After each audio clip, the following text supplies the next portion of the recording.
aí, tudo beleza? Seja bem-vindo a mais um podcast do Semiose. Podcast que eu faço aqui com meu amigo Luan Matheus. Tudo bom, mano? É nóis.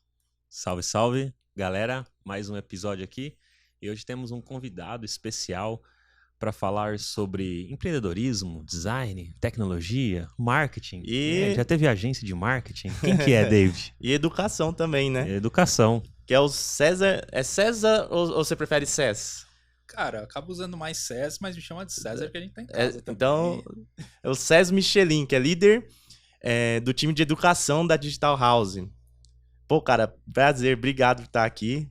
Vamos bater um papo aí pra agregar conteúdo pra galera sobre tudo isso daí que o Luan falou. Coisa, um monte de coisa, né? Ficou uma responsa, né, cara? Mas é a verdade. É um prazerzão estar aqui, cara. Muito feliz de estar aqui com vocês. E vamos lá, se vocês mandarem aí, tô pronto. Show. E quero lembrar você que tá escutando o podcast no Spotify, tá vendo o vídeo no YouTube, no Spotify ou qualquer outra plataforma, para você seguir o Semiose, para você se inscrever no canal, curtir, favoritar, fazer tudo isso porque é um pequeno gesto da sua parte, mas muito importante pra gente que cria esse tipo de conteúdo, que dá trabalho, a gente investe dinheiro aqui, então não custa nada você ajudar também a gente para que a gente possa trazer cada vez mais conteúdos bons para vocês, tá bom? E pega o link também e compartilhe com os seus amigos. Porque a gente faz esquema de pirâmide, só que uma pirâmide positiva, né? É uma pirâmide de compartilhar conhecimentos. Pensa assim, você, única pessoa, pegando esse link e compartilhando com mais duas pessoas. Aí essas duas pessoas com mais duas pessoas. Olha só, a pirâmide começa a crescer e mais pessoas vão estar ouvindo esse conteúdo e mais conhecimento, a gente, como o David falou, trazendo mais pessoas pra cá, e é uma pirâmide do bem, né, César? Exatamente, muito bom. Só que aí é igual a pirâmide ruim, porque só a gente fica rico. Não, a gente compartilha conteúdo. Quem sabe a gente começa a sortear um carro, uma casa. Aí não pode? Um Mac? Por que não? O Mac vale mais que uma mansão, dependendo, né? Aqui no Brasil, sim, né? Porque os caras enfiam a faca. Né? O dólar, enfim, tá um caos. Será que deu uma quedinha esses dias? Deu? Deu. Não. Mas cai, a gente não dá diferença pra gente, cara. Nossa. Proletariado não. Não, mas pelo menos o YouTube paga em dólar. Então pra você é bom, né? É ruim quando cai, né? Olha só, chefe é chefe, né? Não, mas é ruim pra todo mundo, porque aumenta o valor da. Tipo, eu quero comprar mais equipamento, aí tá mais caro. Então, dá na mesma. Sai elas por elas. Sai elas por elas. E, Cés, fala pra gente um pouquinho aí. Como que foi, então, a gente falou agora do dólar, né? Tem muita questão da pandemia também. Como que foi lidar com a educação, no caso da Digital House, que era presencial, não tinha online, né? Pelo que eu sei. E nesse cenário, tipo, qual que foi o desafio? Só lembrar que eu só dei aula na Digital House por causa do César. Ah, é? Que ele me aprovou lá. Se ele me reprova, eu tava lascado. Tava lascado, aí não tinha grana pra... Não ia dar, não. Ainda bem que ele me aprovou lá, graças a Deus. Obrigado. Mas eu aprovei que você foi bem, pô. Aí, ó. É justo. A gente bota um filtro legal lá. Aí, ó, legal. E tenta dar um apoio também, porque a grande maioria dos professores lá nunca deram aula, assim. A galera... Porque o que acontece? A Digital House, ela é uma escola para suprir o mercado de tecnologia, UX, marketing. Então, a gente sabe quantas posições são necessárias nesses mercados e não tem profissionais na quantidade que precisa. Então, não tem professor também na quantidade que precisa, né, cara? Se não tem profissional, não tem professor. Então, o que a gente acaba fazendo é pegando os profissionais do mercado, trazendo para dentro de casa e treinando para que eles possam dividir a experiência deles. E aí, a pandemia foi doido, né? Acho que para todo mundo foi super pesado. Mas a gente está num lugar privilegiado, porque a gente já tinha um ensino híbrido rolando. O ensino híbrido é você poder consumir uma parte do conteúdo online e a outra parte ali no dia a dia, na prática mesmo com o professor, presencial como era. Então, quando a gente literalmente transitou em um fim de semana. Foi na sexta-feira a gente decidiu que ia ter que ir pro online. Na segunda-feira as aulas estavam todas online rolando. Foi por isso que eu falo que foi doido o negócio. E quantos alunos tem lá, ou tinha na Digital House? Cara, naquele momento, né, a Digital House já atendeu, assim, na América Latina como um todo, a gente já atendeu mais de 130 mil alunos. É que ela vem da Argentina, né? Isso. Ela tem no Brasil, tem na Argentina e tem mais em outros países? Hoje a gente tá chegando no Uruguai, Colômbia, México, caramba, Peru, então tá expandindo pra América Latina como um todo, né? Da hora. Muito Então, legal. Mas então quando você trouxe, você que trouxe ela pra cá, você que teve... Não. Eu tive a oportunidade de chegar lá, quando tudo era mato, como a gente diz, né? A gente tinha um prédio ali na Vila Olímpia, aqui em São Paulo, o prédio 4 andares. Eu cheguei e tinha 2 andares prontos. A galera que chegou antes de mim vendia curso num prédio vazio. Então você vendia a sensação de que ali ia ter sala de aula, né, de que ia ter o curso. E aí tudo foi feito muito rápido, tanto que a gente até brinca que se não desse certa educação, a gente podia abrir uma empreiteira, que ia ser massa. Assim, a parte de construção super deu certo. E naquele momento da transição da pandemia, a gente devia estar numa base de uns 60 professores. Hoje a gente já está batendo quase 200 professores. Caramba. E a quantidade de alunos também, ela vai variando, que são cursos curtos, né? 5 meses, 6 meses. Então ali também a gente devia estar numa base entre 900, 1.000 alunos ali naquele momento, que transitaram todos para o online, né? E aí é um exercício gigante de capacitação desses professores. Eu lembro que a gente se reunia 4 vezes por dia, todos os dias, né, para poder ouvir dos professores de cada turno o que eles estavam fazendo, o que estava dando certo, quais as dificuldades estavam encarando, para poder compartilhar com os outros professores, otimizar aquele processo. Então foi tudo muito, assim, um aprendizado gigantesco ao longo desse período e deu certo, né? De determinada maneira, a gente tem sempre que melhorar, né? Sim. Sempre. Mas transitamos ali, funcionou e conseguimos chegar. O legal hoje é que a gente também tem professor do Brasil até do mundo, né? A gente não tem mais limite geográfico, então tem professor que está morando fora do país, Canadá, Irlanda, Espanha, e no Brasil inteiro, alunos e professores espalhados. Cara, sabe o que eu acho doido isso? Porque a gente já podia viver dessa forma há 5 anos atrás. Se a gente parar pra pensar, já tinha tecnologia pra isso. Claro, teve que melhorar muito porque foi um boom do mundo inteiro fazendo de uma vez, né? Não tinha suporte. Mas pra galera da área de TI, assim, de tecnologia, a gente já poderia estar vivendo assim. Por que a gente não tava vivendo assim? Já parou pra pensar, cara, o motivo da gente não ter feito isso? Porque, cara, muita gente já tava assim, híbrido, né? Tipo, às vezes trabalhando 3 vezes por semana em casa, tal, algumas empresas, mas a maioria, sei lá, vou chutar um número aqui, 80% não. E aí, com a pandemia, forçou a galera a fazer isso. Cara, sei lá, eu acho estranho porque que a gente já não estava, porque tem muitos benefícios, claro, tudo tem um lado positivo e negativo, mas tem muitos benefícios, sabe? De não pegar trânsito para ir trabalhar, pra galera que mora aqui mesmo na capital de São Paulo, que trabalha com TI, não ter que pegar esses metrôs lotados, eu acho que é uma grande vantagem. Sim. Mesmo eu que moro no interior de São Paulo, eu tinha que, por exemplo, pegar um ônibus 1h30 para chegar no meu serviço, depois 1h30 para voltar.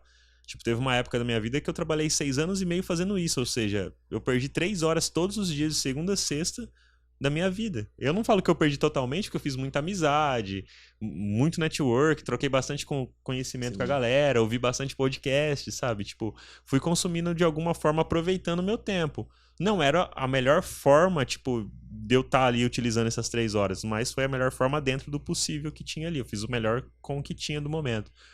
Cara, por que será que a gente não fez isso, né, antes?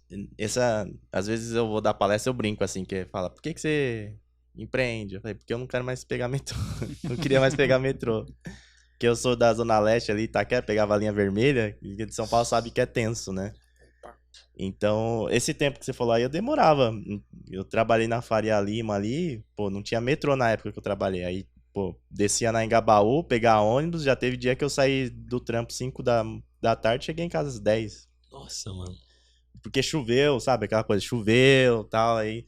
Então é horrível. Mas não querendo me vangloriar, mas eu fazia isso, já tô trabalhando assim desde 2014. Que bom, né? E já tinha curso online também. Mas é que nem ele falou, né? É surreal. Ter que ter um boom, tipo, um impacto assim pra, por exemplo, não julgando mérito, nem julgando a Digital House, mas tipo, a Digital House pegar e se coçar e falar, caramba, dá pra gente deixar online e expandir, porque, que nem você falou, tem mais professor, mais alunos e o negócio cresceu. Então, teve que ter um choque pra... Tem alguns pontos aí que eu acho que são bem interessantes pra gente pensar, né? Luan falou em off uma frase que eu vou usar, cara. Você Fica à falou vontade. Que nós somos partes das outras pessoas, né? A gente vai se constituindo disso. Eu acho que se a gente pensa nessa experiência coletiva que a gente viveu e tenta puxar pra experiência individual de cada um, nós mesmos tendemos a mudar, a movimentar alguma coisa, efetivamente fazer alguma coisa, quando a gente tem um propósito mais claro, uma necessidade. Aquela velha história da procrastinação, né? Você vai empurrando, empurrando, empurrando, o prazo chegou, aí, cara, aquelas últimas horas você arrebenta, né, os últimos dias. Então, acho que tem um pouco disso também, se a gente transita dessa sensação individual e leva para o coletivo. Todos nós fomos movimentados a fazer algo por um... Não foi alguém que falou, não foi uma conclusão que a gente chegou, foi uma necessidade. Né? Não tem para onde fugir. Antes disso, existiam as discussões. Ah, será que esse modelo é bom? Será que não é? Quem estava já ligado no movimento, eu também, enquanto empreendia, né, empreendi 15 anos como agência de publicidade. E era esse mesmo esquema, mais tranquilo de horário, de também fazer muita coisa online, trabalhar de casa, tal, rolava. Quando eu fui para o mercado corporativo, né, trabalhar em escola como professor, depois coordenador, aí eu já comecei a vivenciar a realidade dos lugares. Também sou da Zona Leste de São Paulo, linha vermelha é uma coisa muito doida em São Paulo, no metrô, meu Deus do céu. E eu demorava 1h30 para ir para o trabalho todo dia, então 3 horas por dia para ir e voltar, era esse mesmo esquema. Quando tava de boa, né? Sim, é porque ainda assim, na Digital House tinha uma mentalidade um pouquinho diferente já, então os horários já eram mais flexíveis, a gente já tinha um esquema um pouquinho mais híbrido ali, então eu conseguia fazer um contrafluxo, assim. Sim, né? sim. Mas eu acho que essa pressão por mudar, essa movimentação do todo, faz com que a gente coloque mais pessoas experimentando esse tipo de vida, esse tipo de coisa. É o que cresceu o e-commerce, né? Os números do e-commerce espetaculares de crescimento. Muita gente que nunca tinha usado passou a experimentar. Vejo meus pais, por exemplo, acessam a internet, usam tudo, mas nunca tinha experimentado o e-commerce da forma como foi agora. E hoje, quando fala assim, putz, tem que ir no mercado, às vezes vai porque quer ir. Mas no geral, fala, não, pede aí, vê lá no delivery, né? Sim. Eu acho que tem muito disso também, de as pessoas terem experimentado. E lá na Digital House, por exemplo, o que a gente viveu? Esses alunos, quando transitou para online, alguns entenderam, aderiram, outros tantos falaram, cara, por que vocês estão fazendo isso? Vai parar só 2 semaninhas e depois volta, e a gente já tinha entendido que não ia ser assim, né? A gente e muitas outras escolas tinha entendido que não ia ser assim. Então, tinha uma resistência de muitos alunos também, que a gente só conseguiu quebrar em muitos casos porque eles perceberam que podia experimentar na escola, errar na escola, inclusive as ferramentas online que eles iam usar no trabalho. Então, quando eles se ligaram que podia experimentar uma comunicação assíncrona ou experimentar um Meet, né, uma chamada de vídeo ali, como é que funcionava, experimentar os documentos compartilhados, tudo isso na escola que ele pode errar, e no trabalho não vale tanto a pena errar, né? Eles tiveram esse insight de, poxa, eu posso usar aqui então como laboratório, e aí a chave de muitos alunos começou a virar também, de sair da resistência que eles tinham para achar que aquilo tinha valor para eles. Acho que tem muito disso também, né? De quando você está empurrado a fazer, né? E a educação como um todo, a gente fala aqui muito da Digital House, mas a educação como um todo, se a gente fosse... Não tem um estudo que diz quanto tempo a gente está atrasado em relação ao mercado, por exemplo, na questão de tecnologia e tudo mais. Essa mudança agora expôs, né, esse atraso. Então a gente vê a dificuldade de acessibilidade nas escolas públicas, né, a velocidade em que se teve que formar os profissionais para que eles pudessem atender. Sim. Então tudo isso acho que faz parte de uma exposição de que a gente não estava pronto. A gente podia, já existia a tecnologia, mas a gente não estava pronto enquanto sociedade, né? Igual tem sempre aquela frase que fala que depois da guerra tem sempre os benefícios, né? Que toda guerra, pós-guerra, tem benefícios, né? Se a gente pegar na história da humanidade. Sim. E com a pandemia eu acho que é a mesma coisa. É uma guerra, tipo, invisível, que a gente não vê o vírus, mas que traz os benefícios da gente enxergar esses problemas que a gente não enxergava antes na sociedade, igual você falou de acessibilidade. Né? Certo. Isso eu acho positivo, cara. Eu sempre tento enxergar o lado bom das coisas. Tem um amigo meu que até me critica sobre, fala, tudo você tenta ver as coisas boas. Eu falo, cara, eu gosto de pegar o copo aqui que parece que tá vazio e ver ele meio cheio, não ele meio vazio, tá ligado? Pra tentar, porque já tem tanta coisa ruim, né, na vida, nas coisas que acontecem, então eu tenho esse lado meu, assim, de enxergar essas paradas, sabe? Eu gosto muito disso também.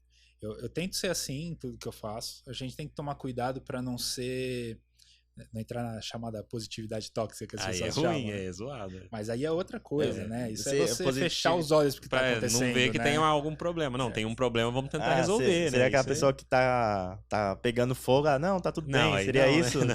Então, Não, Essa esse tóxico, o essa é a tóxico tóxica, seria isso, mas Ah. no caso do Luan que ele tá trazendo é a positividade pela positividade mesmo. Sim, sim. De você enxergar uma situação e tirar o que tem de bom dela. E eu concordo super, né? Sim. Tá pegando fogo, vamos resolver aquele fogo ali, vamos apagar, vamos resolver. Sim. Mas depois que a gente aprende com aquele fogo que pegou, o Sim, pós-fogo, entendeu? O que traz de aprendizagem? Sabe? Tipo, aprendizado de, sei lá, pegou fogo porque esqueceu o botijão de gás ligado, sem querer saiu uma faísca que pegou fogo na casa. Pô, o que a gente pode fazer pra, mesmo se alguém esqueceu o botijão, não pegue fogo? Sabe? Tipo, tentar trazer algo positivo. O pessoal da aviação usa muito isso, né? Tipo, se acontece um acidente de avião, eles tentam descobrir o motivo, não pra culpar alguém, mas pra que descubra, pra que não aconteça de novo aquele mesmo erro, tá ligado? Então eu acho que isso é bacana. É aquela história do foco na solução. Isso. Não adianta você ficar ali rodeando o problema, procurando culpado, que, cara, você vai ficar só naquilo, né? Eu acho que essa positividade que você traz é focar na solução. Como é que a gente resolve isso aqui? Como é que a gente vai pra cima pra resolver? Eu acho muito massa. Tem um ponto que ficou bem exposto, assim, a parte da acessibilidade, da desigualdade social, tudo isso ficou escrachado, né? Tem um outro ponto também, que pra gente, na realidade como escola, ficou bem claro, que é o quanto que os sistemas, as ferramentas tecnológicas que a gente usa em educação, e isso eu não estou falando da nossa escola, é toda a educação, Sim. como elas ainda estão carentes de um desenvolvimento exclusivo para a educação. Né? Então, por exemplo, a gente usa muito Zoom, Meet, Teams, que são ferramentas de reunião corporativa. Né? Nenhuma dessas ferramentas foi pensada ainda de como eu componho uma sala de aula para os alunos melhor usufruírem. Verdade. Aos poucos vão sendo introduzidos alguns recursos, mas lá quando migrou, não existia. Né? Então entra toda uma parte aí de design, de UX, de pensar essas soluções agora não só para o mercado corporativo, onde você vai reunir 6, 10 pessoas numa sala, mas para um mercado educacional, por exemplo, você vai reunir 40, 60, que não é passivo, a galera que tem que estar ativa na atividade ali, tem que estar participativa. E foi muito bacana o exercício também da gente ir coletando ferramentas N para tentar transformar a experiência que era totalmente física numa experiência totalmente digital. Então, tem alguns benefícios também, quando você pode pensar que um exercício de design thinking, por exemplo, que era muito louco, você está numa sala, reunir todo mundo, vários post-its, você vai lá distribuindo as ideias, colando nas paredes, né? Hoje a gente tem aplicativos que favorecem muito melhor uma sessão como essa online, né? Você vai colando os aplicativos no mural do mesmo jeito, e você tem diversos recursos em cada um desses post-its ali. É muito mais rica a interação do que seria, inclusive, no mundo físico. Então, encontrar essa junção desses dois universos, a tecnologia que já existia e uma tecnologia focada em educação agora, acho que é um baita desafio para o UX, para o design. Total. Mas aí também, nessa parte, assim, que a gente estávamos conversando, né, que fomos obrigados a se adaptar, que já dá para fazer e tal. Mas também tem um lado assim que, por exemplo, no presencial, o aluno tinha que, às vezes, se coçar numa questão de postura ali, de apresentação, de sair do conforto dele, né? Eu até tive um professor, um coordenador no Senac lá, que era o Marcos, que eu gostava muito dele, que ele era bem... Rígido. Não, ele não chegava a ser, tipo, rígido tipo, como a gente tem ideia de ruim e tal, mas ele pegava no pé mesmo e meio que... Fazer a galera ir pra frente, Isso, né? eu me aprendi, perdi meio que o medo de palestrar, de falar assim, por causa dele, assim, porque ele me ajudou, né? Então, como que dá pra balancear isso? Porque a gente tem, principalmente nesse perfil de design, e talvez o pessoal que tá procurando UX, sei lá, tecnologia, às vezes vem de um perfil mais introspectivo, que encontra no computador uma solução ali para trabalho, uma solução para relacionamento. Porque às vezes faz reunião, não precisa ligar a câmera, né? Fica só fotinha ali, ninguém obriga a ligar a câmera e... Só que no dia a dia, no mundo real, para você conseguir evoluir, para você conseguir... Você ter o contato humano, né? E precisa saber dialogar, negociar. E talvez perca um pouco disso no online, né? Sim, perde-se de alguma maneira, mas você ganha também o benefício que é o chamado assim, o ambiente dos introspectivos também, né? Às vezes a pessoa muito tímida, você pensa, vai fazer uma reunião de brainstorm, entre nós aqui, né? A pessoa muito tímida, ela vai se sentir sempre meio, putz, será que eu vou pôr minha ideia agora? Não vou? Vai ficar um pensamento meio, né? E aí, se você tiver um grupo, dentro do grupo, uma pessoa que tem um perfil mais dominador, líder, sei lá, aí ela Sim. acaba, às vezes, prevalecendo a ideia dela, porque a outra tinha até uma ideia melhor, mas não soube E aí, explanar. o interessante é assim, quando a gente vai, por exemplo, entra nos anos 2000, entre o finalzinho dos anos 90 para os anos 2000, já existia um estudo do World Economic Forum que já definia quais eram as habilidades e as competências para o século XXI. Né? E dentre essas habilidades e competências, a gente sai daquilo que é estritamente técnico, o chamado hard skill, e a gente entra no comportamental, que é o chamado soft skill. Então, essas softs envolvem o quê? Comunicação, negociação, liderança, né? Aprendizagem ativa. A própria persuasão, né? Exato. Então começa a ter um conjunto de habilidades que antes a gente não dava atenção e que simplesmente o fato de ser exposto a uma necessidade não te deixa pronto, né? Sim. Então eu falo assim, cara, vai lá fazer uma palestra, né? Vai lá fazer tá na frente de 100 pessoas e se apresenta. Sem um preparo, ser só jogado ali, é igual quando alguns pais tentam ensinar os filhos a nadar empurrando na piscina. Pega né? trauma. Exato, você pode pegar um trauma, né? E então faz mais sentido na minha cabeça, assim, e dá para pensar isso no online também, você despertar a atenção da pessoa de que ela tem que desenvolver essas habilidades, o porquê ela tem que desenvolver, que a gente está num mercado cada vez mais em que o hard skill as máquinas fazem, e a gente precisa trabalhar esse lado soft, a criatividade, todo o desenvolvimento que você pode fazer a partir daí. Então, despertar para esse entendimento, esse propósito, e você efetivamente educar as pessoas. Não simplesmente expor a uma situação. Né? E aí, os introspectivos, nesse caso, eles passam a ter uma chance também. Né? A pessoa que é mais tímida. Eu sou um cara que eu sou bem tímido. Eu tive que ir quebrando um pouco da minha timidez ao longo do tempo pela profissão que eu escolhi, principalmente quando eu saí da publicidade e fui ser professor, né? Aí você é exposto ali, mas eu entendia que tinha uma necessidade ali, eu entendia o que trazer da publicidade, como por exemplo a comunicação, né? Saber que o que eu tinha que falar não era só eu falar, não era uma palestra, o outro tinha que entender. Então quais eram as várias formas que eu podia fazer do outro entender, do aluno entender, mas isso é porque eu gostava, e aí eu fui estudar. Muita gente fica travada ali, não consegue e se vê, às vezes, mais tolhida e no ambiente online se vê mais solta, com mais possibilidade. E às vezes a pessoa pode também não querer. Vamos supor que às vezes uma pessoa ela não quer ser extrovertida, ela não quer dar palestra, ela não quer, mano. Tipo, o que ela faz? Ela tem que escolher outra profissão, por exemplo, sabe? Não, tô mas fazendo a gente refletir mesmo, eu pensei nisso daí, que eu também ia falar sobre isso. Pra não, tipo assim, parecer que, tipo, forçar as pessoas a todo mundo tem que fazer tal coisa. Todo mundo tem que ser líder, todo mundo tem que palestrar. Tem gente que não gosta, cara, tem gente que não quer. Eu só penso assim, na minha cabeça, né? Isso não pode influenciar no seu trabalho. Igual ele falou, por exemplo, eu não quero palestrar, mas eu não consigo nem negociar com alguém no meu time ali, alguma coisa que eu não vou conseguir fazer uma entrega, por exemplo, de um design. Peraí, então aí você tem um problema que atrapalha a sua profissão. A sua profissão exige, né, que você tenha esse tipo de capacidade para que possa fluir de maneira melhor a entrega daquela solução que está sendo desenvolvida. Aí o que a pessoa tem que fazer? Escolher outra área que não exija isso, na minha cabeça. Então a gente não pode forçar, mas tem coisas que são obrigatórias no sentido assim, que é melhor para fluir aquela profissão do que outras. Mesma coisa de um médico, sei lá, de uma pessoa que faz cirurgia ter Parkinson. Ele não pode ter Parkinson, entendeu? Sim. Tipo, ele não pode ter essa... Aí você vai falar, não, então ninguém mais pode ter Parkinson na vida. O cara que faz isso não pode, a mulher que faz isso não pode porque... A pessoa que faz isso não pode porque se ela tiver, vai dar ruim.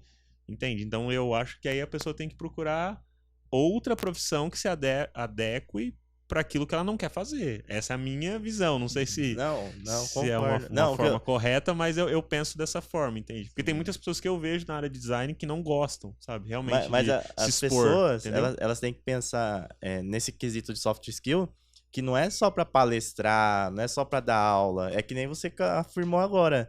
é no dia a dia, para você conversar com o cliente, pra você defender a ideia, você trabalha em consultoria, né? A pessoa vai ter que se adaptar ali ao novo ambiente daquela, se ela for alocada.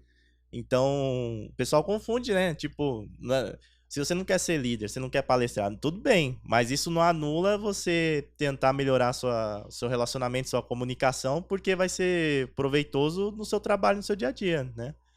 E também tem que ter uma noção se você foi exposto a isso para poder decidir, né? Se você realmente conhece, assim, porque às vezes a gente tem uma referência de algo, né?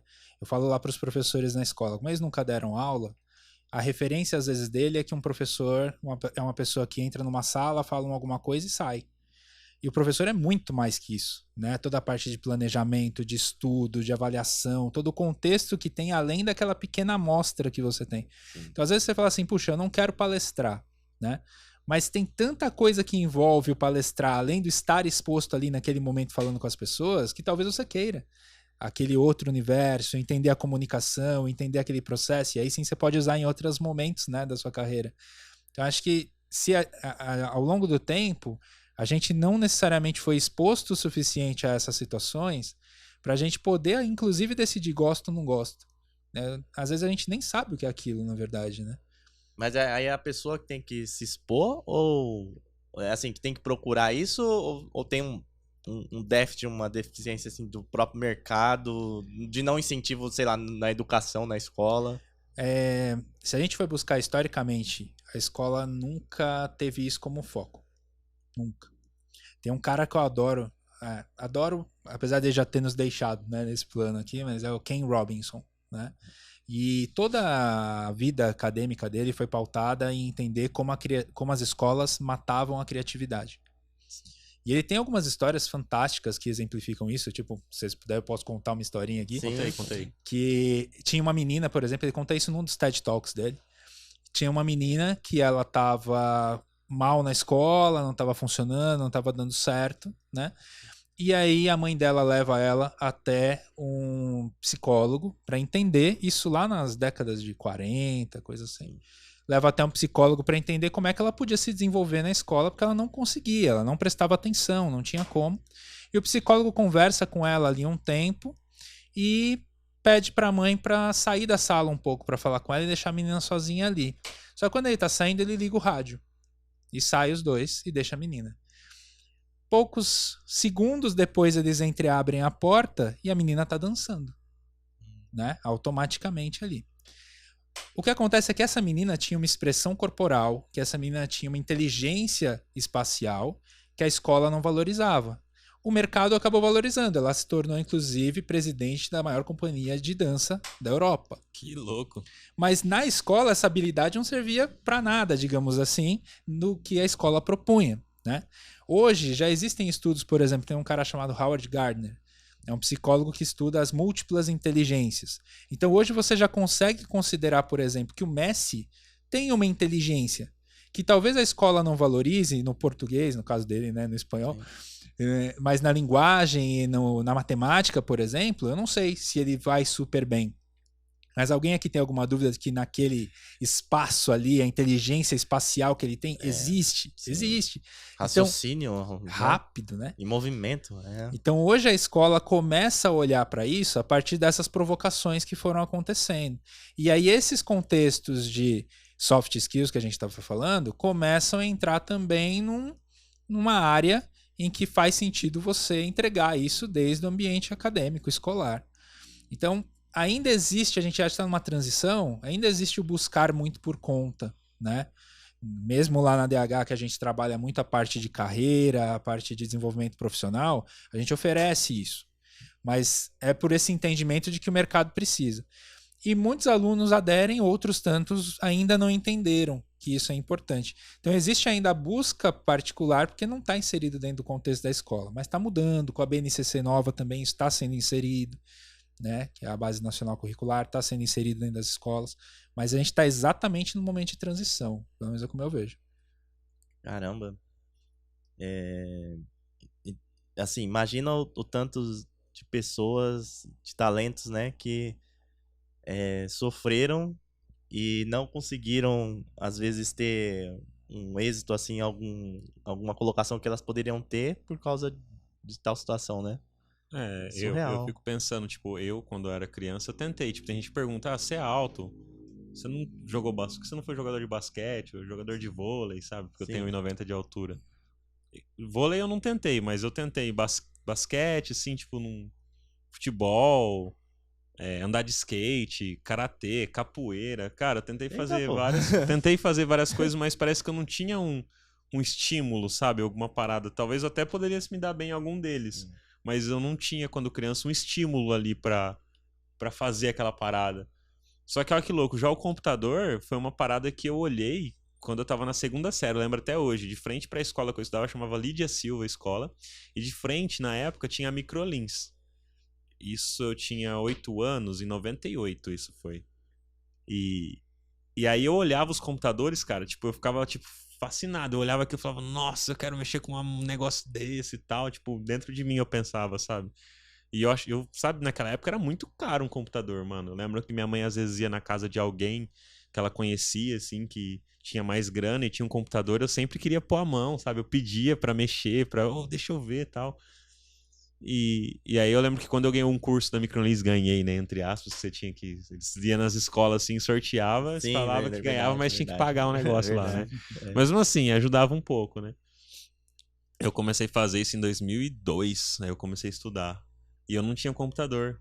Só que aí eu consegui ver que eu tinha facilidade de aprender algumas coisas no computador dentro daquilo que eu era direcionado, sabe?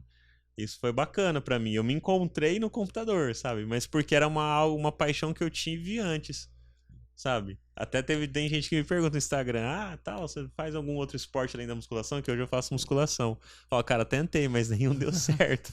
Já a musculação, eu acho que por depender só de mim ali, sei lá, não sei se precisa ter mais força, a questão da disciplina, né? Eu sou uma pessoa, vamos fazer isso, eu sou meio disciplinado, assim, sigo, eu peso a minha comida, cara, tipo assim, entendeu? Certinho, assim, certinho, sabe? lá, vai ficar monstrão, cara. Mas demora, né? Mas eu peso, sabe? Eu sou bem disciplinado. Claro que Sim. quando eu viajo, eu vou pra uma festa, eu como diferente, né? Também não sou fisiculturista, né? Pra ficar bitolado, mas eu sou bem regrado, assim. E eu acho que isso é bacana pra mim, assim, sabe? Você- Eu me encontrei nisso, assim. Você Na levantou TI, na um musculação. ponto aí interessante também, né? E você falou assim, porque eu sou alto, vou pro basquete, vou pro vôlei, e tá tudo bem, porque são esportes que exigem, né? E querendo ou não, se for ver sei lá, a época do Giba e a época agora, a atual, a altura aumentou, a velocidade do vôlei aumentaram, então assim, realmente é uma tendência. Porém, a gente fica preso nisso e acaba tornando uma regra. Porque, por exemplo, por que você não poderia ser ainda pegando o exemplo do esporte, né? Um corredor, tipo, atletismo, por que você não poderia nadar, né? Natação a gente tem um histórico de poucos negros, e aí o fato é de até questão social, porque Sim. natação é um esporte caro. Tênis, por exemplo, por que não pode ser um tenista? O tênis Né? é caro, né? Não, então, a gente fica Sim, preso a alguns paradigmas que, pô, a gente perde um monte de talento, cara. Tem alguns países que ainda tipo Estados Unidos ali e tal, acho que tem Incentivo maior. um incentivo maior, mas mesmo assim ainda... Os Estados Unidos, assim, eu assisti recentemente um filme que é o King Richard, que conta a história da Venus e da Serena Williams. Sim, eu quero assistir esse filme. Cara, vale muito a pena. E tem um homão da porra, que é o Will Smith, né? Exatamente. Ele é um homão da porra. Não, o Will Smith, eu pago pau pro cara. Não, né? ele é fantástico. Ele é um puta ator, cara. Meu Deus, ele é foda. Ele e vem praticamente ali da mesma escola, o Denzel Washington também. Eu tava assistindo um filme com ele que chama A Tragédia de Macbeth. Cara, que filme espetacularmente lindo, Sabe o assim, que eu na acho construção foda? dele, velho. A galera, tipo, tem muita gente que é racista, mas, cara, você pega os melhores jogadores de futebol, o melhor jogador de basquete, os melhores cantores. Qualquer lista que os você melhores fizer, ator, cara, sempre os negão, cara. Já parou pra pensar? Ou as negonas? Já parou pra pensar? E a galera ainda é racista, né, cara? É muito doido, né? Mas Não que não sabe... tenha, aí eu vou falar, não, mas não tem branco que tem talento? Lógico que tem, mas eu tô falando se você pega uma lista de várias coisas... Sim. Mano, mas é você muito sabe que, doido, assim, né? Esse é um tema que é sempre muito complexo da gente entrar, mas eu tenho na minha cabeça muito assim que muitas pessoas têm um comportamento racista também pelo puro medo de perder um certo status social, de não se ver mais representada. E eu acho, tipo, ridículo, Mas eu tento entender a cabeça dessas pessoas. E lógico, tem gente que é, vamos dizer assim, a palavra correta, é mau caráter porque é mau caráter, ponto. Sim. E eu acho que tem um monte de gente que deve estar ali lidando com um monte de construção mental ainda, que vai demorar um tempo para ela entender que esse não é o caminho, né? Sim. E você tem toda a razão. Você pega as listas, cara, são várias, Sim. né? Pessoas que se sobressaem demais. E nesse filme tem o Will Smith contando a história da Serena e da Venus Williams. E elas passando por essa questão do tênis, realmente, né? De ser um esporte de elite, um esporte sempre mais voltado para os brancos, e elas vencendo e se tornando os mitos, né? As músicas elas são espetaculares, duas tenistas. E esse mesmo contexto, eu acho que a gente se leva também. Existem algumas caracterizações sociais que a gente faz, né? Como o homem negro alto tem que jogar basquete, né? É meio que automático. Mas essa trajetória que você contou, Luan, eu acho muito louca, de se encontrar numa determinada área. É você quebrar o que a sociedade está te dizendo e encontrar o teu caminho. Né? Fala, pô, eu me encontrei no computador. Né? Eu acho que todos nós temos que buscar isso. Onde que você se encontra? O que se encaixa com você? Porque sem saber, você está, na verdade, aderindo àquilo que o teu cérebro é melhor constituído. Né? Que é a tal das múltiplas inteligências que a gente estava falando. É isso. Cara, o meu cérebro é melhor constituído para essa determinada área e naturalmente aquilo me atrai de alguma forma, né? Eu acho que se a gente abre a mente para isso, a gente começa a romper um pouco dessas questões sociais e começa a entender que, de novo te parafraseando, né, que todos somos partes de todos, né? Sim. E é muito mais rico ser assim, né, Sim, cara? É muito melhor. Sim. Mas aí, quando, quando nós somos jovens, é mais difícil, porque, por exemplo, no caso aí das tenistas, tem o pai ali que incentivou e provavelmente elas tiveram talvez mais ajuda. Quando você tem alguém, assim, algum incentivador, algum mentor que, tipo, fala, pô, vai lá, deixa eu te apresentar essa oportunidade. Agora, tem muita gente que não tem isso, que, tipo, fica preso. Eu tava conversando outro dia, porque uma faculdade lá do Rio me chamou pra palestrar, né? Num evento. Aí eu tava conversando sobre o Rio de Janeiro, tal, que é uma cidade linda, assim. Você voa do avião, você maravilhosa. Aí eu tava falando assim, pô, talvez o cara da periferia de São Paulo, ele tenha mais acesso do que o do Rio, porque o do Rio, só pra ele descer o morro lá, já é um percalço. Aqui, aí, por mais que tenha todos os problemas, a gente pega o metrô, daqui a meia hora tá na Paulista ainda. Então tem mais acesso à cultura, sabe? Tem mais acesso, na minha opinião, né, vendo assim de fora, que eu não tô lá no Rio. Então, como que dá pra resolver essa questão aí? Você acha que também que o professor tem que ter esse papel, às vezes, de identificar, de tentar identificar e ajudar o aluno nesse sentido? Eu acredito muito, assim. Eu acho que o professor é a referência do aluno, né? Aquela pessoa que o aluno tem que olhar e nunca sentir medo, mas sentir acesso, sentir receptividade e sentir que quero ser de alguma forma parecido com essa pessoa no futuro, né? Quando a gente pensa principalmente nas crianças mesmo, a escola como um todo ela é muito formatada para você passar no vestibular. Sim. Então é muito prático ali. Eu vou te entregar aquilo que você precisa para passar no vestibular. E essencialmente, quando a gente vai pensar em vestibular, o que você tem? Português e matemática. Aí você fala, pô, não, mas tem biologia, você tem que fazer conta. Tem física, você tem que fazer conta. Né? Química é conta. Né? Quando você vai para história e geografia, é interpretação de texto. Então é português e matemática. Né? Então, com o passar do tempo, quando a gente passa a ter um mundo agora em que as máquinas fazem o técnico, como a gente falou, você começa a ter a necessidade de mais gente criativa, mais gente fazendo coisas que antes não se parecia tão necessário, né? Pela formatação toda que a gente tinha, revolução industrial, a automação chega depois, mas antes a pessoa era a máquina, né? Repetindo coisas. Então você tinha uma escola que te condicionava. Os professores nesse momento, lógico, salvo várias exceções, mas o papel do professor era mais de passar conteúdo. Sim. Né? Hoje, se você precisa de conteúdo, o conteúdo está no Google. Tá no YouTube. Você pesquisa e acha. Sim. Então o professor ele precisa ter um papel de mentor, de guia, de condutor, até para você não cair nas fake news da vida, até para você não ficar estudando um tempão um tema que não faz sentido. Né? Então ele serve muito mais como um guia. Então cada vez mais o papel do professor passa a ser de guia, de mentor e menos de detentor do conhecimento. Não precisa ser o detentor, ele precisa abrir as portas, né?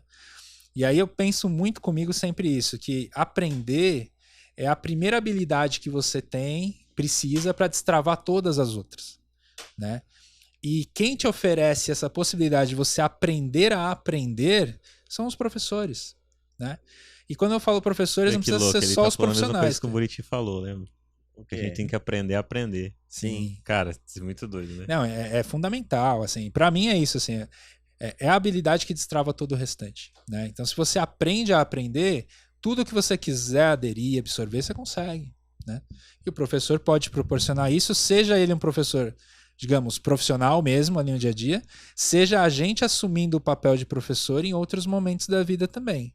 Porque a família, a gente pode ser professores dos nossos filhos, das nossas, né, sobrinhos, sobrinhas. A gente pode fazer isso entre amigos. Eu acho muito louco que esses espaços gerados aqui, um podcast, por exemplo, a gente pode fazer isso de alguma forma. As pessoas podem aderir a alguma coisa que a gente está dizendo. A gente tem que ter essa mentalidade de, cara, eu quero destravar todas as habilidades. Eu preciso primeiro aprender a aprender. E você tem alguma dica aí para quem está assistindo a gente? Falar, pô, o que eu faço? Será que eu sei aprender, né? Será que eu aprendi a aprender? Ou de que forma eu posso fazer algo que eu vou conseguir aprender a aprender? Tipo, você tem algum né? caminho, assim? Tipo, uma dica? Qualquer coisa, assim, pra pessoa? Não existe a receitinha, senão eu tava bem milionário, assim, se eu tivesse essa receitinha. Mas hoje em dia é bacana que existem estudos mais aprofundados cientificamente mesmo, quando a neurociência entra no jogo, né? Então a gente passa de antes ter algumas teorias, algo mais empírico na prática, e a gente passa a validar isso com entendendo como é que o cérebro funciona. Então acho que o primeiro passo é você eliminar alguns mitos. As pessoas tendem a ter uma dinâmica de achar que você é multitask, né? Que você é multitarefa. O cérebro não é multitarefa. Ele nunca faz duas atividades ao mesmo tempo. Ele pode fazer em microsegundos uma, depois outra, depois outra, depois outra, que te dá a impressão que você está fazendo tudo ao mesmo tempo, mas nunca ao mesmo tempo. E a mulherada aí vai ficar brava. Falar que mulher consegue fazer tudo ao mesmo tempo, mas né? um dia eu vi um estudo disso aí, é verdade mesmo. Um dia que eu vi, ainda eu falei pra minha esposa. Ela fala que faz várias coisas, a gente não faz, é impossível, humanamente falando, que a ciência fala, né? Tá? Não sei que daqui 10 anos eu descubro outra coisa. O que a gente pode dizer é que elas fazem mais rápido várias coisas, talvez. Vamos manter aí o status, né? Até pra gente, né, não ter problemas em casa depois, né?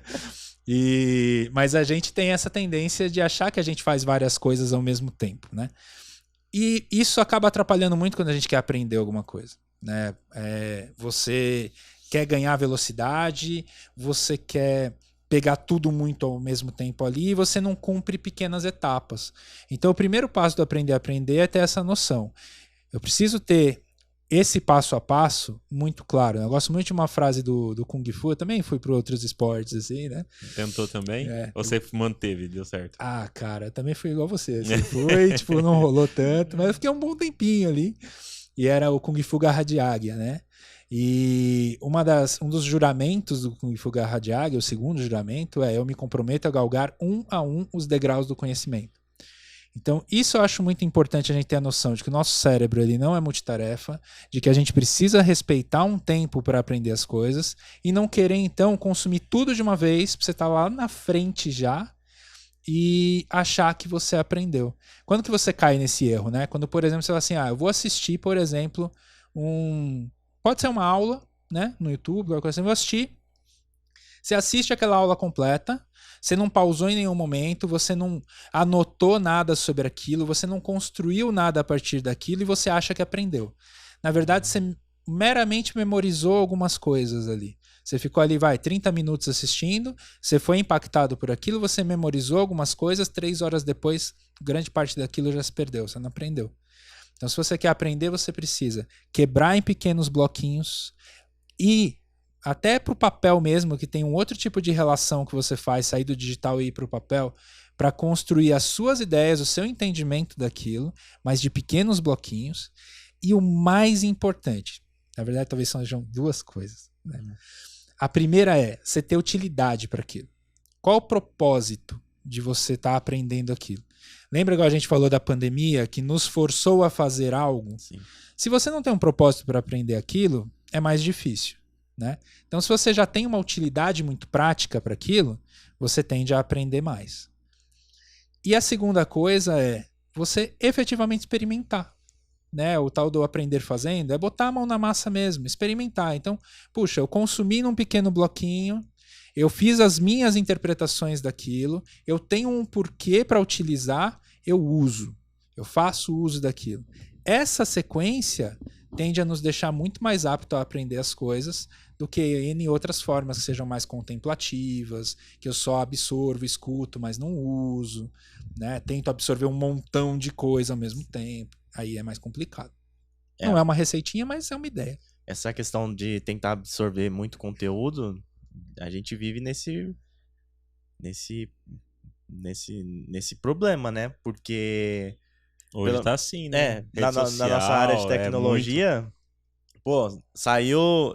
A gente tava comentando aqui antes, né? Que a Microsoft comprou a Activision, tá? A Blizzard. Cara, aí, por exemplo, saiu essa notícia. Você não sabe essa notícia? Pô, nossa, você já tá desatualizada. A pessoa já, caramba. Então surgiu um novo termo. CX, sei lá, o CX.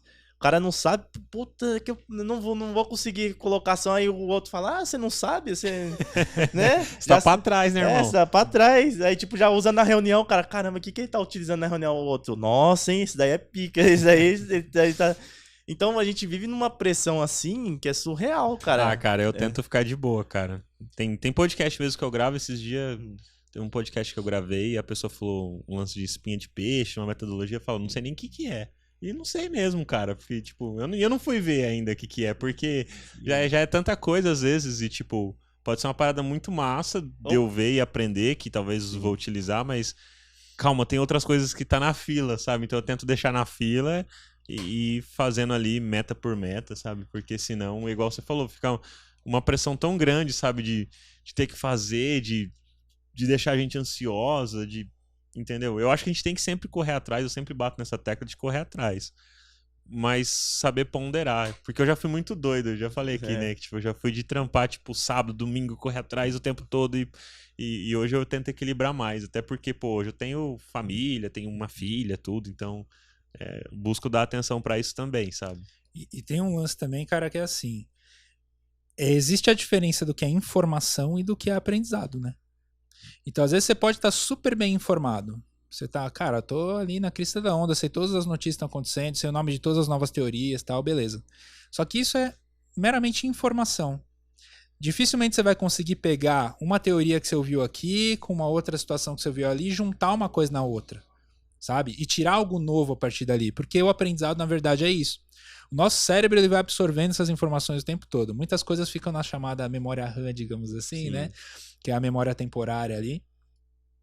E essa memória ela é de uso, né? Ela tende a se apagar.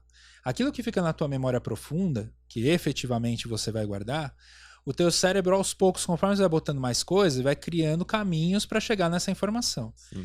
Esse caminho cada vez mais rápido, que a galera em neurociência chama de amassar o mato, né? Você passa várias vezes por ali, então a repetição, a prática vai te fazendo com que esse caminho seja mais ágil, né? O aprendizado está mais aí. Então não é uma coisa tão veloz quanto o nosso mundo nos impõe. Demanda um tempo, demanda uma atenção diferente, demanda às vezes... Vocês não passaram nunca por isso? Com certeza já passaram. Fala assim, eu tô matutando uma ideia, não vem. Você fica ali focado, não vem. Aí você fala, vou deixar pra amanhã. Aí você ou vai dormir, ou vai tomar um banho. Eu tinha várias ideias tomando banho. Sim. Né? Eu já vi até... louco, né? Será que é por causa da água? Pode ser. Não, é porque você tá relaxado, você não tá na pressão, né? Eu vi na Shopee, eu acho que foi na Shopee. Eu adoro a Shopee, essas coisas da China. Tipo, tinha um papel que você colocava no box, aí você conseguia escrever, sabe? Comprou? Não comprei, perdi. Mas, tipo, você deixa lá e ele não molha, sei lá, um negócio assim, aí você vai escrevendo. Você escrever ideia? As ideias que você vai tendo no banho. Eu gosto de escrever música, cara, e tipo, já tem algumas músicas que eu gravei, e às vezes no banheiro me dá ideia. Um dia eu tentei rabiscar no box, porque faz a... o vapor, né? O calor, Sim. e aí, tipo, fica embaçado. Já uma vez eu escrevi, tipo, um pedaço, assim, aí saí, peguei o celular e escrevi, tipo, assim, tipo, foi meio doido, sabe? Mas é uma frase, sabe? Mas é ideia, eu acho que isso aí vai ser bom, cara, Mas legal. se liga numa possibilidade também, né? Quando você tá lá tomando banho, você não tá normalmente acessando o celular, você não tá Sim. assistindo nada, você tá você com você mesmo e você passa a olhar pra dentro da sua cabeça. Sim. Então, nesse momento, tudo aquilo que você pegou, o dormir é mais ou menos a mesma coisa, né? Tudo aquilo que você pegou de informação ao longo do dia, que saiu da tua memória RAM, digamos assim, e foi lá para a memória profunda, passa a ser acessado, conectado uma situação com a outra, e é aí que as ideias surgem. O aprender tem muito dentro disso. Quando você se permite a sair desse cérebro focado, que você está o tempo todo prestando atenção, e vai para o cérebro difuso, que são os nomes que normalmente se dão, você passa a estar exposto a uma possibilidade de conectar ideias dentro da sua cabeça, e isso é aprender. É quando você conecta, você saiu da memorização e você fez uma ideia nova a partir dali, né? Então, perceber esse movimento, a gente tenta se encaixar na velocidade do mundo e das coisas, né? Dos aplicativos e tudo mais. Às vezes, se a gente conseguir sair um pouquinho disso, e eu não tô fazendo nenhuma apologia a gente deletar tudo, jogar, queimar a tecnologia. Não, não é isso. Mas já me deu vontade, assim, não? Tipo, tem dias que dá vontade de falar, pô, vou jogar tudo pro mato, vou ir pro meio do nada e não ter mais acesso a informação nenhuma e viver, plantar minha própria batata aqui, cuidar dos meus frangos, como arroz e frango mesmo, e batata e... Talvez, sabe, tipo, já teve momentos, assim, sim, de eu querer fazer esse surto, e tá talvez você não ligado? precisa fazer como uma coisa definitiva, mas você fazer, realmente se programar, se permitir esses momentos, Vai ser bom, faz né? sentido, né? E tem toda, então, essa questão da neurociência hoje vem discutir isso, né? É um campo que, na verdade, eu comecei a estudar um pouco há pouco tempo. Então, cara, tem tanta coisa pra gente descobrir, pra ver, sabe? E que começa a validar algumas teorias que antes eram só mais empíricas mesmo, né? Da prática. Algumas pessoas imaginavam que aquilo podia funcionar e testavam. E agora a gente tem o respaldo científico, né? Isso é muito louco. Eu na academia também, quando eu tô treinando, também me vem muita ideia, cara. Tipo, é incrível, assim, tipo, pra mim. É um momento que eu descarrego as energias, assim, e vem ideia, cara. É muito doido. Porque por mais que eu tô focado no, sei lá, fazendo um supino ou um agachamento, você tem que, tipo, concentrar pra não fazer errado, porque já de vez eu fazer errado e machucar o pescoço, dependendo do agachamento que você faz. Sim. Então você tem que se concentrar também no exercício, mas eu consigo ter ideia, sei lá, é estranho. Tipo, não sei se é por causa do ambiente, por ficar o dia inteiro na frente do computador, né? Trabalhando e tal. Só de eu sair do ambiente já. Inglês mesmo. Voltei a fazer o inglês em 2021 agora, na metade do ano mais ou menos ali. E eu quis fazer, teve a possibilidade de fazer online. Eu falei, não, eu quero fazer presencial, por mais que tenha a pandemia, porque eu quero sair do ambiente que eu tô. Que eu fico o dia inteiro ali. Eu quero ir para um outro ambiente para aprender outra coisa. E igual a gente tava falando da questão de hoje a educação tá online, mas, por exemplo, eu fazia teologia e eu fazia presencial. Ela foi pro online e eu quis parar. Porque eu não me adaptei fazendo teologia online. Na minha cabeça, pelo menos para mim, eu consigo aprender muito mais sobre teologia presencial, porque a discussão que rola presencial eu acho que me agrega mais valor. Mas aí pra pessoa lá que tava dando aula, o professor, né, tudo, pra ele é mais viável ele tá online, porque ele não precisa ficar deslocando da casa dele lá pra escola, onde ele tava dando aula e tudo mais, então consegue colocar mais pessoas pra estar fazendo o curso dele. Então também tem uma renda melhor, então beleza, mas eu quis parar por conta disso. Olha que doido. Tipo, pra mim, mesmo uma pessoa que gosta de informática, de computador, eu acho que por eu trabalhar também o dia inteiro, pode ser que eu não quis fazer isso. Porque parece que outros momentos da minha vida que não seja o meu trabalho primário ali, digamos assim, eu gosto de não estar no computador. Eu gosto de estar com a pessoa ali, segurando, tendo, sabe, olho no olho. Pelo menos pra mim funciona melhor, sabe? Eu ia fazer um contraponto nisso que ele tá falando, porque a Digital House tinha muitas pessoas que elas queriam isso que ele falou, sair do ambiente para poder. Então,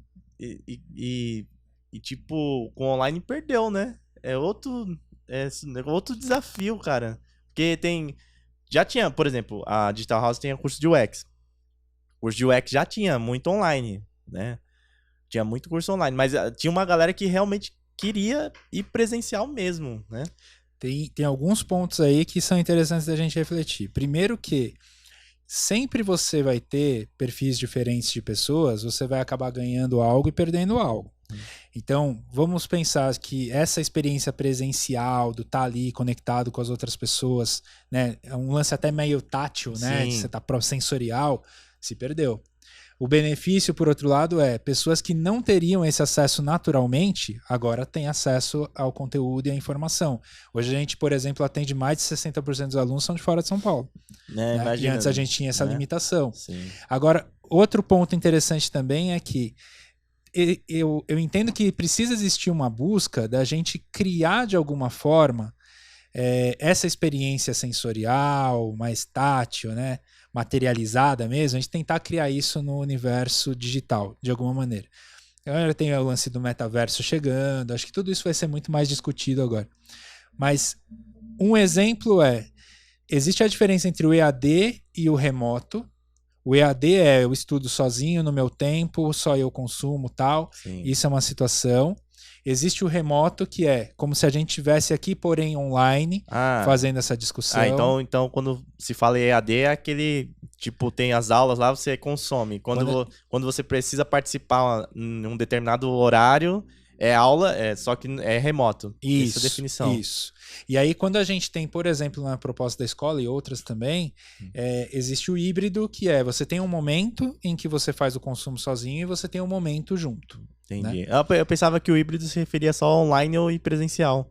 É porque hoje o substituto do presencial é esse momento junto online também, né? Então a gente costuma até usar outros dois termos, que é o assíncrono e o síncrono. O assíncrono é aquele que você faz no seu tempo, né? Não está sincronizado com as outras pessoas. E o síncrono, a gente está todo mundo junto no online. Só que qual é o grande desafio também desse remoto, desse online? É um pouco do que o Luan falou de já trabalho o dia inteiro no computador. Então não existe uma quebra de ambiente, seja para a escola ou da escola ou para a relação com a família, com familiares que estão distantes, você vai fazer um call, ou vou me reunir com os amigos também, vou fazer um call. Tudo isso parece a mesma coisa. Às vezes eu brinco com a galera lá e falo assim, parece que a gente está no mesmo dia desde 16 de março de 2020. Assim. É meio o dia da marmota lá, né, do filme do Feitiço do Tempo, que sempre se repete o mesmo dia. A gente está todo mundo no mesmo dia desde então. Porque essa sensação de mudar de ambiente, a gente ainda não consegue simular no digital como é natural no mundo físico, né? Talvez agora, até por isso, se aceleraram as questões de metaverso e tudo mais. Que é para tentar trazer um pouquinho dessa simulação do mundo físico, dessas transições para um ambiente diferente, né? Pra você ter essas quebras. Porque a gente sente falta. Mas eu acho que mesmo, pelo menos para mim, mesmo se tivesse lance. Uma que, por exemplo... mas você vai emergir num, né? Que nem a realidade. É a Matrix, cara. Então, mas eu falo porque assim, você vai ter a questão do óculos. Então, mas não sei a questão do óculos, porque assim, para filme 3D eu tenho dor de cabeça, cara. Porque tem muitas pessoas, eu não sei se é algum problema da minha visão, que se eu ir num cinema com óculos 3D, eu saio morrendo de dor de cabeça, eu fico todo perdido. Eu vi o pessoal jogando também naquele... Então pode trazer PlayStation, problema para o pessoal tendo enjoo também. Tipo, tá jogando, aí depois... pouco tempo, depois de 40 minutos a pessoa já começa a ter enjoo. Então pode, entendeu? Então, tipo assim, vai ter pessoas que vão ter dificuldades pra ter isso. Eu mesmo não assisto filme 3D, cara, no cinema. Eu já assisti, tipo, uma ou outra vez. Mesmo filme de desenho, eu lembro um filme que eu assisti, foi a Era do Gelo 3, eu acho que foi quando eu assisti em 3D no cinema. Foi bem legal, mas eu saí com a cabeça ferrada, cara. Tipo, tomar uma Neusaldina ali, porque... sério, cara, é muito... Então eu não assisto. Tipo, toda vez que eu vou ver cinema, eu escolho não 3D. Não, mas é uma escolha inteligente, porque a maioria dos filmes não são 3D, bons. Não vale a pena. Na maioria dos filmes é só pra pagar mais caro. Eu acho que o único filme que eu vi realmente assim... foi legal, cara. Que foi desenho. Eu acho que desenho tem bastante mais, sim, assim. Talvez tenha, mas o único que eu lembro mesmo foi Avatar, assim, que me impactou. O resto... Tipo, você paga só o óculos ali, mas não tem tanta diferença, pelo menos pra mim, né? Mas eu acho que esse é um campo que, se a gente entra, é muito legal, porque tem tudo a ver com a acessibilidade em si, né? E eu gosto muito de um termo que é o design universal acessível, que é você pensar tudo para todo mundo, que alcance todo mundo. Então, com certeza, pessoas que às vezes têm um problema de vista, que não vão poder consumir determinado produto, determinado tipo de sistemas, tem que pensar em como solucionar isso para ela e não simplesmente ignorá-la e tirá-la do sistema, né? Hoje a gente ainda tem uma mentalidade de fazer o prático, o entregável para o maior número de pessoas, mas não para todas as pessoas, né? Eu acho que essa tendência do metaverso, a gente vai passar por isso há alguns anos. Então eu particularmente também acho, cara, ter que usar um óculos é um negócio meio, né, confuso. Não sei se é tão prático também. Mas por outro lado, também não quero aderir ao chip do Elon Musk, né? Então vamos segurar a onda aí um pouquinho também. Mas acho que a tecnologia ela vai propondo soluções com o tempo pra gente, e aí, é design, é UX, é pensar essas soluções para as pessoas, mas durante um tempo eu concordo que a gente vai ver uma confusão ali, né? Uma instabilidade. Uma pessoa que é cega, por exemplo, como que ela vai acessar o metaverso se é através do... Se é a audição, Não, então... cheiro, se tem alguma coisa que solta cheiro, solta um áudio diferente. Ou até, você falou do chip aí, né? Vai saber, no futuro, de alguma maneira, não precisa do olho, né? Pra acessar. E você consegue acessar através de estímulos neurais e, tipo, ele consegue visualizar, tipo, na cabeça dele como se ele estivesse vendo. É o conceito da Matrix mesmo, né? Que é um dos grandes desafios que a Matrix propôs pra gente, além de pensar filosoficamente tudo isso, é a questão da aprendizagem também, porque os alunos vão pra escola achando que é só plugar, sei tudo e saio da escola. E não acontece. Tá? Você ainda precisa passar pelas várias etapas. Mas acho que é meio isso, assim, se a gente for pensar num futuro sem filtro, a gente pode imaginar que vai chegar um momento em que a gente vai entender os caminhos todos e a gente vai propor o nosso sensorial dentro do cérebro, né? Mas a gente tá longe disso, imagino, né? Hoje o Matrix faz muito mais sentido pra mim de quando eu assisti quando lançou, viu? Na época que lançou pra mim, eu falava, nossa, mano, que viagem, cara. Não, nem entendia. Então, uma viagem, hoje algumas coisas fazem mais sentido, né? E recentemente eu vi uma notícia de astrofísica, eu curto muito essas paradas também, né, de astrofísica e tal. E aí eu vi lá que a galera tava interpretando que o universo é feito em pixels. Quando eles falam isso, é porque é micro bloquinhos lá, tem várias teorias das cordas, tal, da mínima parte, mas a notícia é feita em pixel. Na minha cabeça, já de fã de Matrix, descobriram a simulação, cara. Agora é certo que a gente tá dentro da simulação mesmo, né? Mas eu acho que o Matrix ele revolucionou muito a forma de pensar e cada vez mais que a gente vai assistindo, a gente vai tendo uma visão diferente conforme o tempo vai passando. Acho que meio pra tudo isso, né? Se você lê um livro hoje, lê um livro daqui 5 anos, daqui 10 anos. Minha esposa, ela sempre fala isso, né? Sobre o Pequeno Príncipe, né? O Pequeno Príncipe é um tipo de livro que você pode ler a qualquer momento da vida que ele vai te fazer um sentido diferente. E é tanto um livro infantil quanto um livro adulto, um livro sobre história da vida para uma pessoa idosa. Cara, é muito legal. E acho que Matrix está nessa conta também, porque é tão revolucionário que agora a gente vivenciando outras coisas, ou ele faz mais sentido. Eu acho que ainda não tá datado, não. Acho que ele ainda tá bem atual, assim.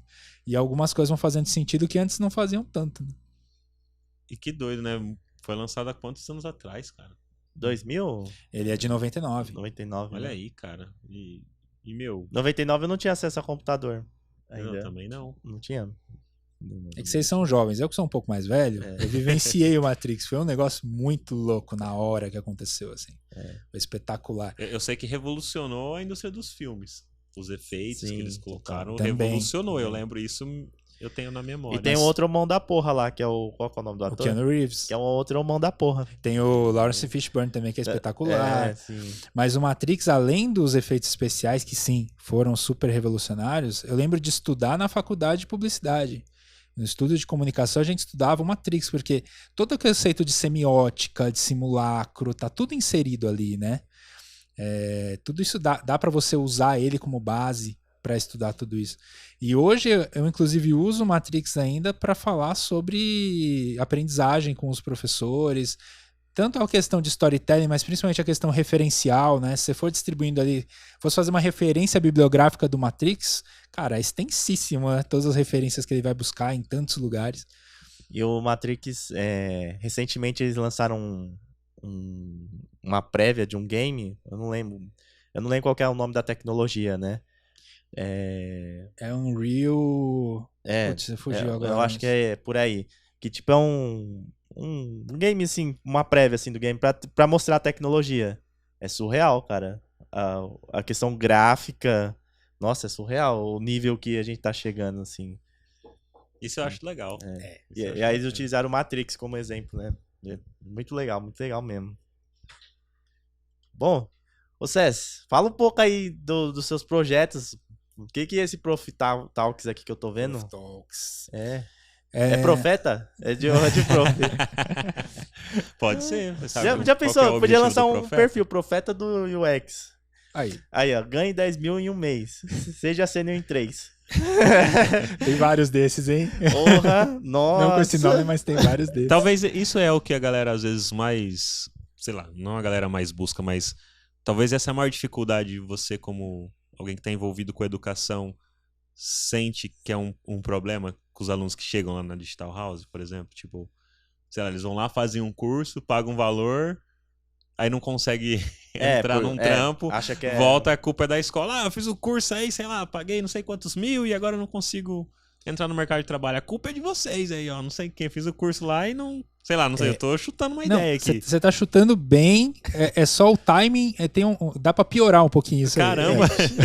É que é assim, pensa assim, né? A gente teve até outro dia vamos pensar vocês, né? Curtem UX, curtem design, imagina que vocês entram num curso, lógico. A gente tem cursos lá para quem tá começando, partindo do zero, né? Mas vocês lá, quando começaram a carreira de vocês tinham interesse. Gostavam da área de alguma forma. Então vocês vão lá fazer um curso de UX, você já vai com alguma predisposição de, puxa, se eu conseguir fazer um pedacinho aqui, eu já vou curtir. Se eu vou na parte mais de UI, vou lá mexer alguma coisa no Figma, eu vou curtir.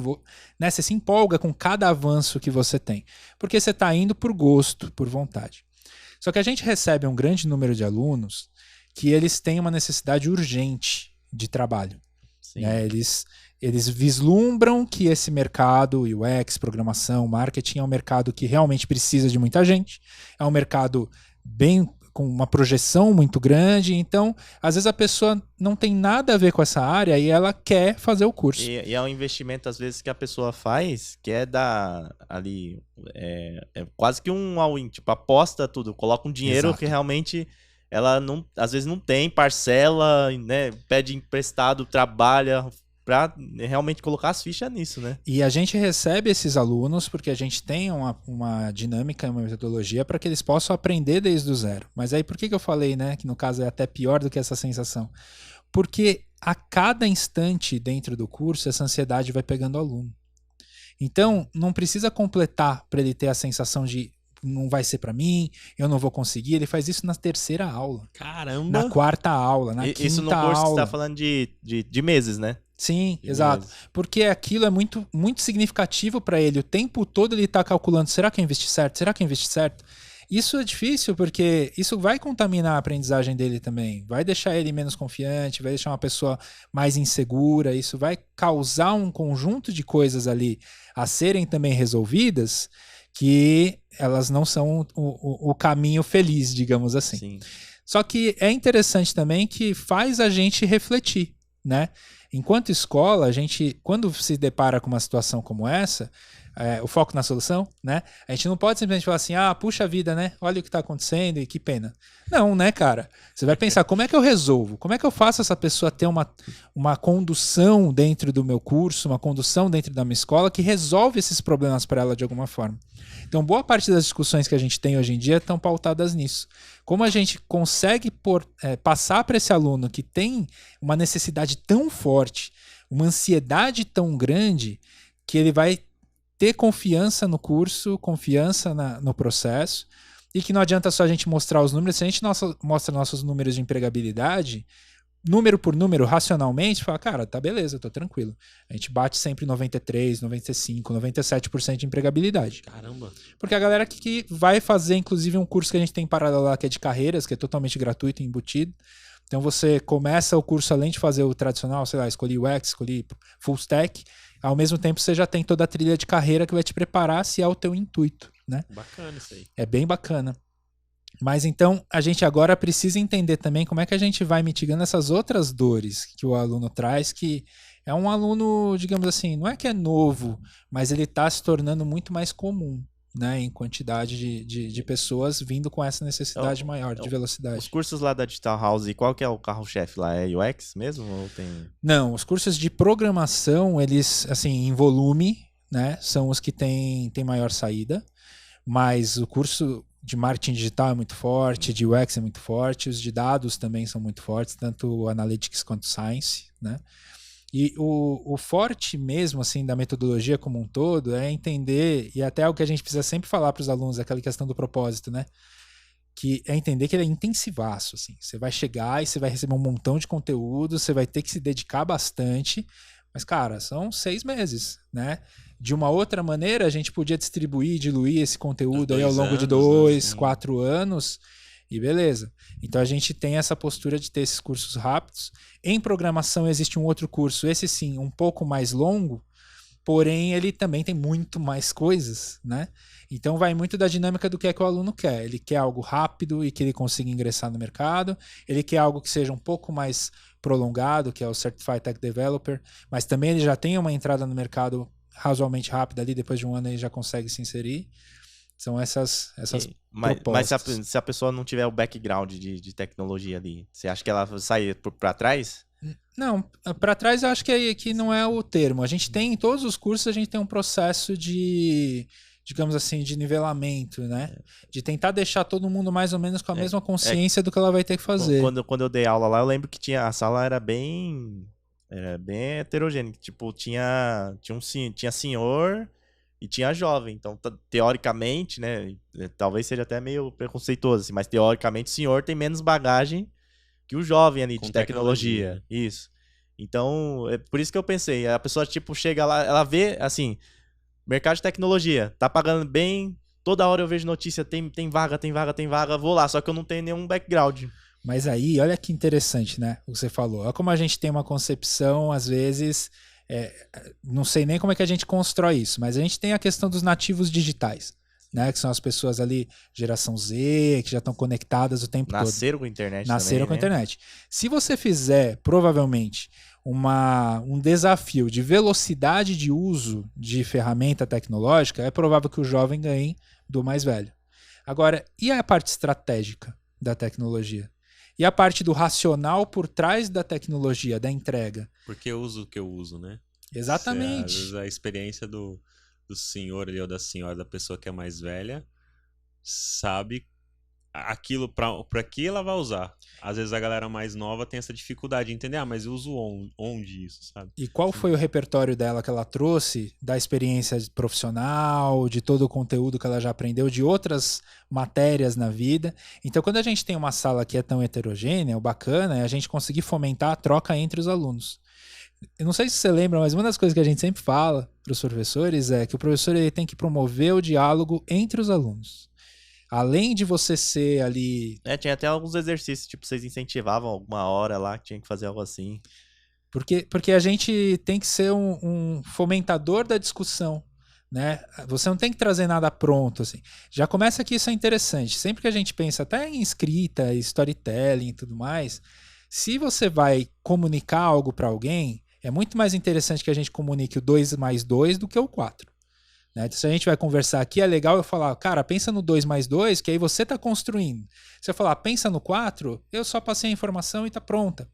Então, se a gente promove entre os alunos também, cara, vamos pensar no 2 mais 2, e aí um traz um 2, outro traz outro 2, a gente conecta as várias ideias e se discute ali, é muitíssimo mais rico. E aí, se você tem um ambiente heterogêneo, não que o homogêneo não possa... Mas você tem um ambiente heterogêneo, você tem mais chance de ter mais ingrediente ali para construir o que você quer. E você disseminar essa ideia também pro aluno, porque também deve ter muito aluno, como já citamos aqui, que entra com essa ideia de eu quero 4, né? E eu quero saber, assim, eu tenho um curso online, por exemplo, aí às vezes eu não passo, assim, você não vai explicar tudo, assim, você explica, ó, entre aspas, se vira. A gente na faculdade tem um pouco dessa mentalidade, né? O professor fala, ó, vai ler de tal livro. Mas o EAD eu tô fazendo é mais ou menos assim, tem as apostilas lá, os PDF, tem em cada matéria, uma por mês, por exemplo, uma matéria por mês. Naquele mês vai ter, tipo, 2 aulas ao vivo. Tipo, o resto, cara, é PDF, link e as atividades pra você fazer lá, pra você passar. Então, mas tem uma onda, assim, onda entre aspas, né? Só modo de falar. Mas da galera, tipo, querer já me dar o pronto e aí vou sair empregado. É a Matrix que a gente tava falando, né? De, cara, embute dentro da minha cabeça o conhecimento. É um pouco da cultura que a gente tem de certificado, né? Pô, eu preciso Sim. botar no meu currículo que eu tenho curso tal. Colocar no LinkedIn lá. Agora, o ponto também é assim, todos os cursos que a gente tem, eles não necessariamente têm prova. Não daquela forma tradicional. Você tem projeto. Então você entra com a necessidade de desenvolver um projeto ao longo do curso. Então mesmo que você entre com uma mentalidade de, cara, eu quero tudo pronto, eu só vou ficar passivo aqui consumindo algo, você vai ser chamado à ação o tempo todo. Então não tem como você ficar passivo, né? No curso, por exemplo, o paralelo que a gente tem de programação, né? Que não é o intensivo, é o Certified Tech Developer, que é bem legal, que ele está super conectado com o Mercado Livre, Global, e ele é bem inserido no que é o desenvolvedor júnior mesmo. Dentro desse curso a gente tem uma outra metodologia aplicada, que é a peer-to-peer. Então, na metodologia peer-to-peer, que ela foi feita lá por Eric Mazur em Harvard, então tem um estudo profundo dela desde a década de 90, o peer-to-peer vai te propor o seguinte, se a gente está aqui trabalhando numa mesa de trabalho, o professor vem, ele provoca, a gente já estudou, né? Lembra que é híbrido? Então a gente já estudou online, agora a gente veio aqui trabalhar juntos. O professor entra, provoca a gente, entende aonde que a gente está no desenvolvimento que a gente estudou e propõe um desafio. Quem vai resolver esse desafio somos nós. Então boa parte da aula ele não está. Somos nós. Porque é uma mesa de trabalho, é o peer-to-peer. Qual que é a ideia, né, do Eric Mazur lá atrás? Ele entendia que existia uma distância entre o conhecimento do professor e o conhecimento dos alunos. E que o professor tinha que estar o tempo todo conseguindo diminuir essa distância. Aluno para aluno, essa distância já é muito menor. Sim. Né? Então, se tu entendeu algo que já tá na tua cabeça, Luan entendeu uma outra parada, eu entendi uma outra parada, Matheus, Nath entenderam outras paradas, a gente pode compartilhar isso entre a gente, porque a gente está muito próximo uns dos outros. E o professor tem que estar sempre fazendo exercício de tentar chegar no ponto onde cada um está, né? Sim. Então o peer-to-peer favorece muito isso. A gente tem que contar pro aluno que vai ser assim, a gente tem que ensinar ele que ele vai aprender assim, né? Aprender a aprender. Não é um desafio fácil, mas eu acho muito massa, porque eu particularmente não acredito naquela educação tradicional. Não estou falando que as escolas tradicionais, as escolas que a gente conhece, eu não acredito. Não, porque tem muita gente tentando fazer um monte de coisa boa. Mas aquele formato tradicional do professor detetor de conhecimento, vem, te conta um monte de coisa, vai embora, para mim não serve mais, né? Eu acho que já não serve há muito tempo, eu acho, na minha Até cabeça, por isso sabe? o pessoal falava muito, ainda fala, né? Ah, curso técnico é a melhor coisa que eu aprendi. Eu mesmo falei várias vezes, aprendi mais no curso técnico do que na faculdade, porque não Acho que colocava mais a mão na massa, isso, né? não tem Sim. essa ideia que você falou, peer-to-peer, né? Peer-to-peer. Eu acho que não chegava a ser isso, mas realmente tinha mais prática ali que você tinha que se coçar ali pra entregar as coisas, cara. É o aprender fazendo, né? É. Botar a mão na massa o exemplo que eu dava muitas vezes também é assim, se a gente vai aprender violão, tocar violão, e aí eu te conto como é, te mostro um vídeo como é, mas não bota um violão na tua mão, você não tenta, você vai aprender violão? Eu lembro, eu fiquei tão feliz quando eu comecei a aprender a tocar violão que eu fiz uma pestana, cara. Era difícil, tipo. E dói, né? A primeira dói e no começo você não tem coordenação pra fazer uma pestana, né? E aí nossa, eu fiquei tão feliz, eu falei, nossa, fiz uma pestana, cara. Tipo, Vocês estão me quebrando, porque meu pai me deu um violão com 16 anos, meu pai tocava, né? Era música e eu nunca aprendi. Ah, mas talvez Tá em tempo, cara. Não, mas sim. não, Pode é ser uma que você das não quis metas. também. Eu deixo lá no meu quarto porque eu quero. Tá bom. Então, pra eu olhar todo dia, eu falo, não, eu vou botar esse negócio pra aprender. Mas Cara. o dia que você pegar e Não, música começar... é bom pro cérebro, cara. Eu bom, eu eu gosto de gosto. música, é bom pro cérebro, né?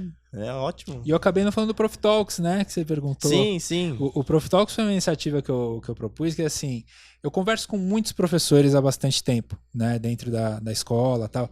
Eu passei por uma outra instituição que era de ensino para crianças, que era muito massa, ensino de robótica para criança. Que da hora. Então era muito legal, porque é outra mentalidade, outro tipo de conversa com a criança, né?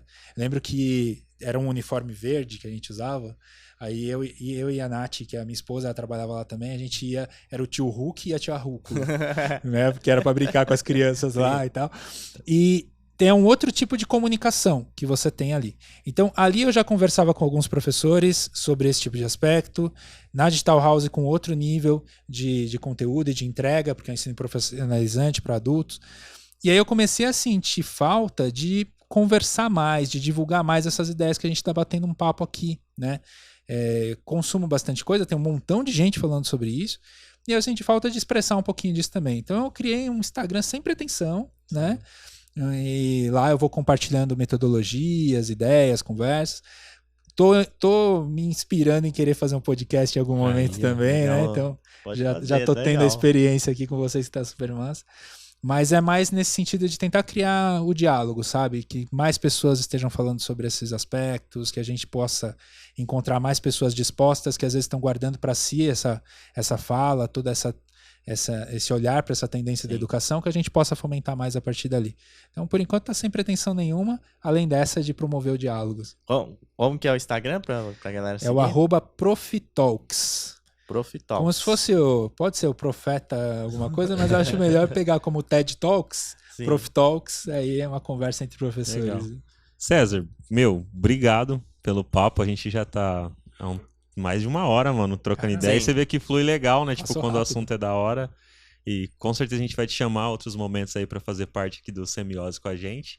E antes da gente finalizar de fato, aproveita que você tá falando aí sobre essa rede social sua, né? Divulgando o endereço. Divulga aí pra galera que tá nos assistindo ou quem tá nos Massa. ouvindo aí nas plataformas de podcast. Seguir no LinkedIn também, né? Passa seu LinkedIn, link da Digital House pra quem quer fazer os cursos, onde que a galera consegue fazer. A Digital House tinha que patrocinar o podcast, que a gente falou bastante dela, né? Se ela bater quiser um papo também sobre patrocinar, isso, né? vamos fechar uma parceria aí, podia ó. fechar. Dá cupom de desconto pra galera que assiste aí. Vamos ver se a gente consegue. Mas divulga aí pro pessoal que quer fazer o curso ou quer bater um papo com você, Sim. algum assunto aqui que você falou, o pessoal quiser trocar ideia com o César lá, chama ele lá, divulga aí. Massa, legal, cara, obrigado. Bom, para acessar a Digital House, eu acho que o melhor caminho é você ir no Google, Digital House, a gente tá, cara, super forte, atendendo o Brasil inteiro, então ali você consegue ter todos os acessos a todos os conteúdos de curso. Para falar comigo também eu tô super acessível, né? Lá no início o David perguntou, é César, é Cés? Na verdade, quando eu fui criar um e-mail lá atrás, eu botava César e tinha um monte de César Michelin já tinha tal, e aí eu usei o Cés Michelin e consegui botar isso em todas as redes sociais. E é Michelin com um L, né? Com L e N. N de navio no final. Porque o outro você não tem nada a ver com a Michelin, não, né? Não, nada. Né? Tem uma história boa do meu pai com isso aí, mas acho que o tempo não deixa eu contar, mas tudo bem.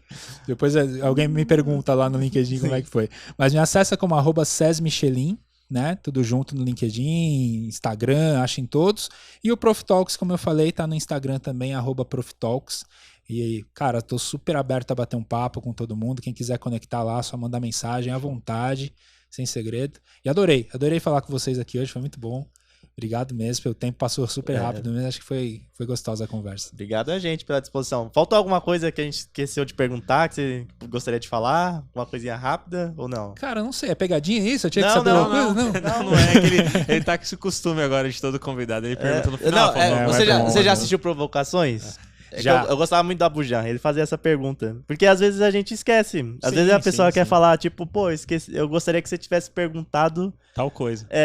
Aí tá legal. bom, aí já era um mote pra outro episódio. Cara, não me vem nada agora, que eu acho que a gente falou vários temas super interessantes e acho que numa próxima conversa aí, com certeza a gente vai achar mais um montão. Então a gente chegou no objetivo. E é bom, cara.